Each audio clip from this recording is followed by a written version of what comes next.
the program Onsgeselsmet, speaking to Charlotte du Plessis, the founder and CEO of the Women of Stature, and it is a season of celebrating the excellence of women.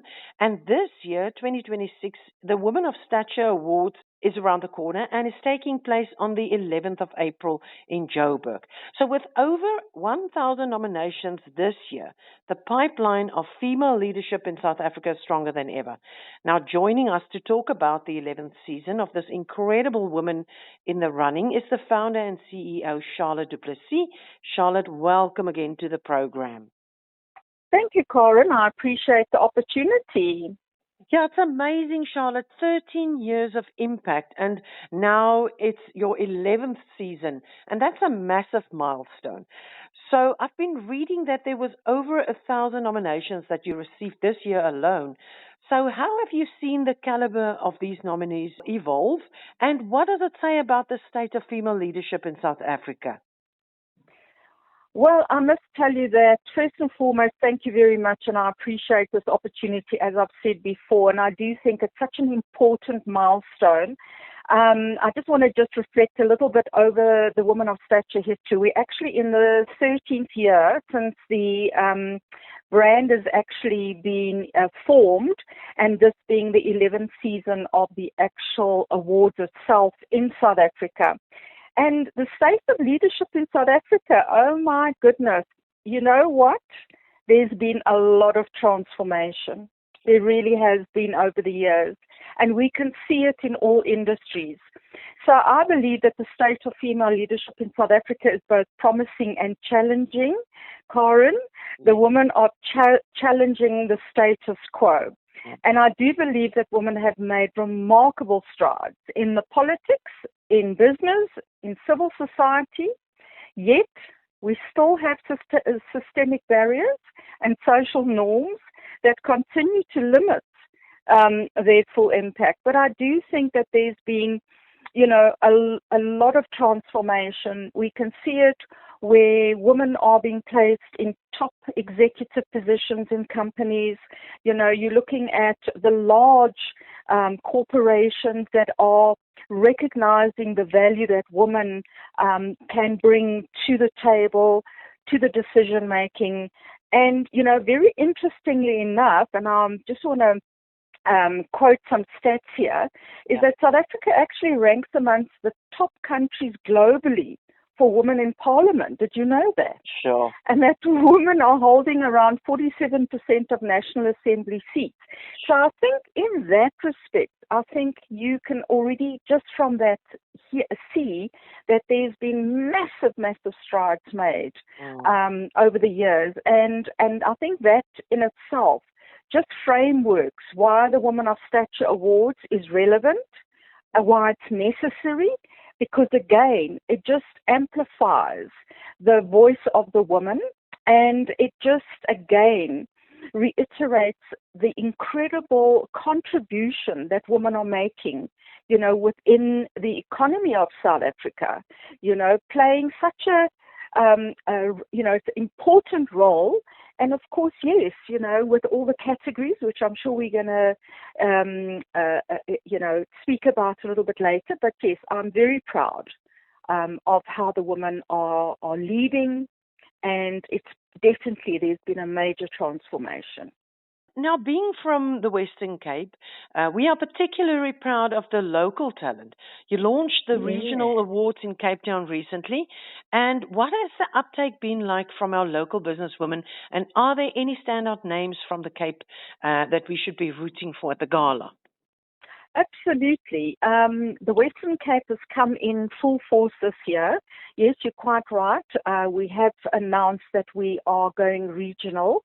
We had a media launch last year in September in Cape Town, just to highlight the fact that the season of actually hosting the Western Cape Awards is coming up with the 2027 season. So we've already started probing everyone to make sure that they are aware that this is coming and they must be ready for it. So the uptake already, just for the 2026 awards, which is still being hosted, as you know now, in Johannesburg on the 11th, which is this coming Saturday. But then in 2027, we're actually going to physically have the Western Cape Awards in Cape Town. Oh, wow. So there has been a great uptake. And I want to just say that it really is wonderful to see the representation of the Western Cape. We've actually got virtually in I would say, half of the categories that we have representation from the Western Cape. We have, in fact, in the category of technology, the community services. You know, there are such extraordinary women doing the most incredible work in communities within the Western Cape, and very proudly so. So we do, you know, we're very, very passionate about the women that do community work, because it's a hard sector. Not very easy to come by any funding, but, you know, they do it from the heart, and I think that's the beauty of it. So it's very, very well represented. You know, I can say to you that look out for it. We're actually live streaming the awards this coming Saturday, so it's going to be wonderful. Anybody from anywhere in South Africa that can actually stream in and actually to watch the awards, and then to hopefully have a lot of support from the Western Cape going forward, because we are going to be in your town. We're literally going to be in your town. Oh, that's amazing. Now, looking at the various categories this year, from tech to community spirit, where are you seeing women making the biggest dent in the universe right now? What do these industries reveal about where women are leading most effectively? Well, I think the one that's really a standout for me is technology. Yes. You know, technology and innovation. You know, I do think that the women, you know, are leading breakthroughs in fintech and AI, digital solutions. As I said, we've actually got representation from the Western Cape in the technology category. Yeah. And I mean, just going through the adjudication and having the experience with them and hearing them, you know, represent themselves and speak about their role in the tech industry. And they come with the most incredible innovation. It's unbelievable. So I definitely do think that women are making a huge impact in the technology and innovation. But I also, as I've said earlier, is community and social impact. I mean, you know, women are making massive contributions in education, in health, you know, and grassroots initiatives. I mean, just looking at the Western Cape, I know of, you know, one of the ladies that is the co-founder of the Stature Foundation. They work in Vrygrond. Yes. There's another woman, you know, Maimuna Schools, who also is working within the Vrygrond community. Sure. And I think just their ability to mobilize these communities, and they create the most incredible sustainable programs. And I think that's the impact. You know, it's tangible, it's people-centered. And then, of course, we must obviously look at the entrepreneur and the business sector, because, you know, if you're looking at the state of the economy in South Africa, and if you look at the job losses and the unemployment, and then you say to yourself, well, who's actually running the economy of South Africa? It's the entrepreneurs. Right. I mean, if you think of it from that perspective, that, you know, women are carving spaces in sectors like fashion, wellness, green businesses, and, you know, they're excelling at transforming ideas into scalable ventures. Yeah. So I do think, yes, it's just, you know, I'm just so proud. As a South African woman, born and bred in South Africa, lived here for 70 years of my life, you know, I lead with absolute pride. And very proud that I lead an organization that is representative of these unbelievable women in South Africa who are not afraid. You know, they are fearless, they are change makers. You know, they go into an industry that is male-dominated. I mean, one of our categories is automotive.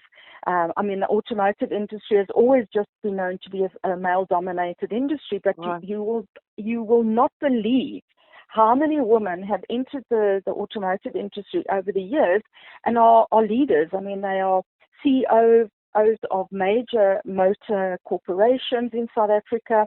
There's women that are running businesses that is in, the spare parts of cars.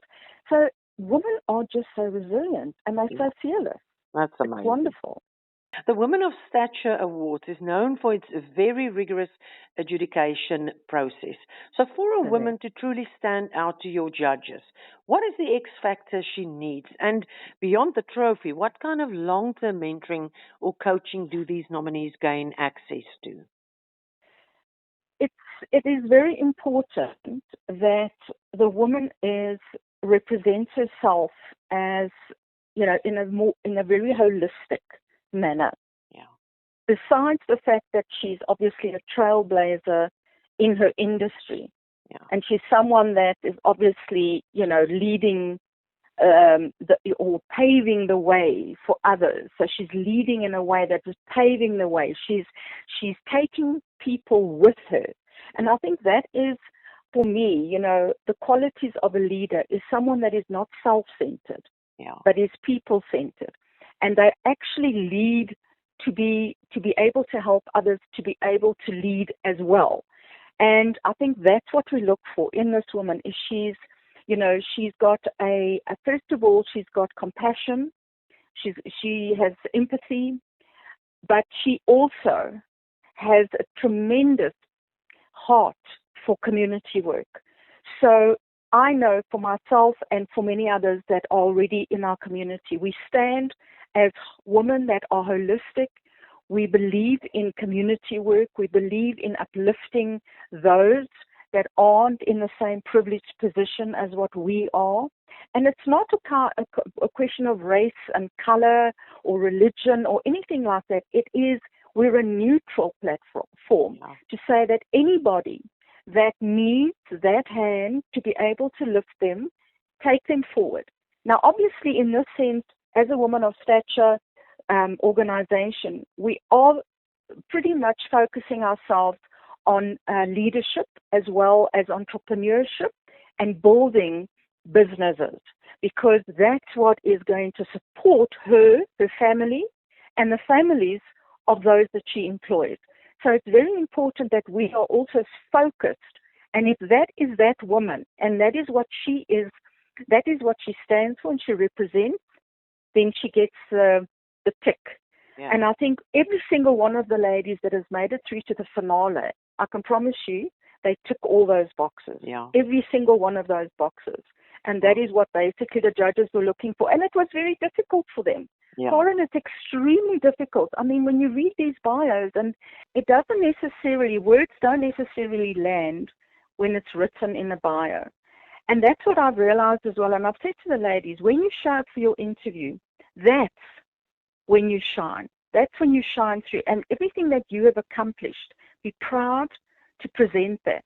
And that is when you really can see the true woman behind the bio. So, I think we can be very proud. The adjudicators have a very, very difficult job, very difficult, because these women are all stand out.